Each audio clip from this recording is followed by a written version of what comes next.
عندنا الثلاجة كتولد فوق مزيانة، تحت واحد هو والو. غنشوفو معها دابا، نشوفو معها دابا ان شاء الله. امين. اخوان شتو السبب؟ دابا حنا حلينا بقينا نشوف. اول حاجه التقبل اللي كتهبط البرد هي مسدوده بالثلج. ثاني حاجه لاصق ريزيستونس لتحت كلها مسدوده بالثلج. ثالث حاجه غادي تشوف واحد لاصه هنا مسدوده، يعني دائما ملي كما كنقول لكم ملي كتجبد الفونتيلاتور الريح كلشي مسدود. بالنسبه لكم راه الثلج معمر هنا تلاقى الثلج غادي مع داك الساكيه. هاد الساكيه علاش الفونتيلاتور بقى تضرب لهنا وكتبقى كتاسبيري منها كتجبد وكتولي تضرب باش تهبط الفونتيلاتور هبط الريح لتحت. دابا كتبقى ما تمص لا ما تلوح. الفريكو مزيان ولكن لتحت بحال الفران. ان شاء الله نسخنو بها وغادي نريكلو الحاجه الامور ديالها ان شاء الله يسخر. وغادي نعبرو هاد الكليكسون هذا واش كيدوز، نعبرو الريزيستونس نشوفهم دابا معكم في الفيديو. نعبرو الكليكسون طارق مزيان، كنصور بيدو كندير بيه.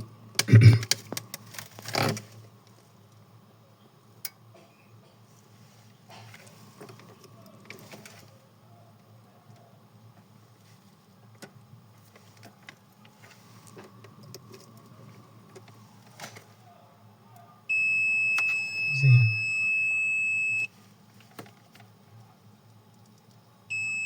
مزيان. ريزيستونس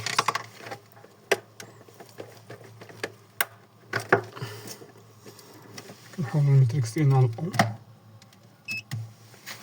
وكنشوفو سمعوني.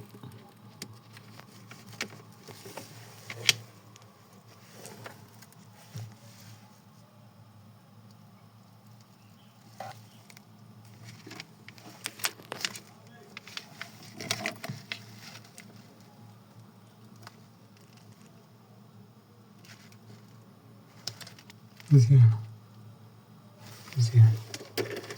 إذا كلشي مزيان يقدر يكون شي مشكل ديالو كما قلت لكم ديال الباب، ولا بعض المرات كدير الباب هذا كدير مشكل الباب هي اللي كدير المشكل هذا غالبا.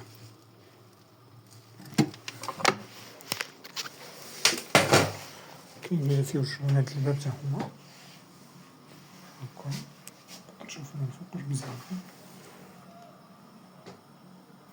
هانتوما كتشوفو واحد مفيهش شويه ولكن ماشي مشكل هاديك.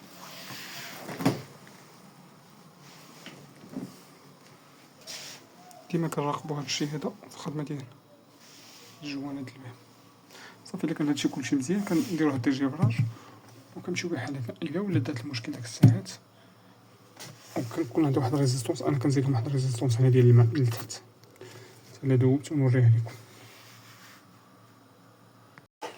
والماء مكيهبطش لهنا نهائيا، الماء مكيهبطش للبلاصه، يعني الاتجاه ديال هذا ديال اللي كيهبط الماء تا هو مبوشي، يعني ضروري خص هاد التيوب يهبط الماء، حيت لا تبوشي هذا يبقى يرجع الثلج لداخل الماء لداخل كلشي يدير داك المشكل.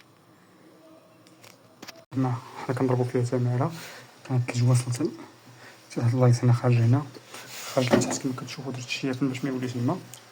وهنايا غنبلوكا شتو الثلج كيدير راه شحال سبحان الله ندير فيه عليه الماء ما كيمشيش للور. شوف الثلج فينا هو غادي ندوب داك الثلج باش الماء يبقى يمشي للور باش يبقى الماء يخوف في البلاصه اللور. بلوكاج ديال بصح. دابا تحيد داك الثلج كبو الماء سخون هنا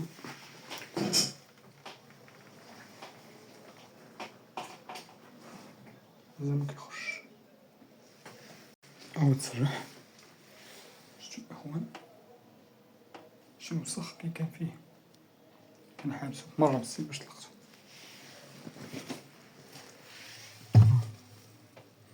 دابا صافي الحمد لله ردو كلشي بلاصتو. وهنا واحد النقطة أخرى هي ضروري نمسح الثلاجة ونجمعها حتى هو القضية. دائما في الخدمة ديالك حليتي الثلاجة ردها كما كانت مسحها بالشيافل وخليها يسخن الأمور.